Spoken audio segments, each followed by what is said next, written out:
My name is David Coburn. I'm the UKIP chairman of London and I am candidate for Mayor of London.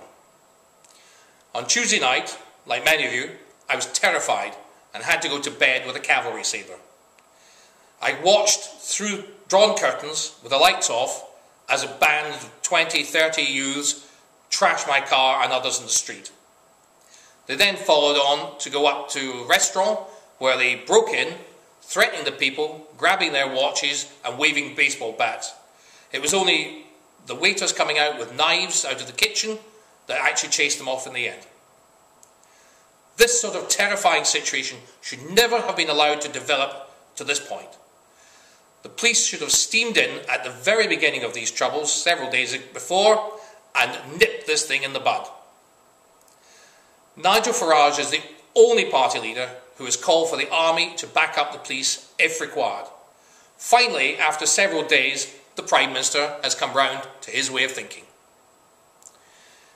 There are 16,000 police on the streets over the last couple of nights, which have ensured peace in Notting Hill. As a matter of fact, over 30 years, it's the first time I have had total silence all night. Unfortunately, 16,000 police cannot permanently remain on the streets of London. Order must be maintained. If the police do not have enough resources to do it, we should have the army as backup for the police. It has taken the Prime Minister far too long to come round to this point of view.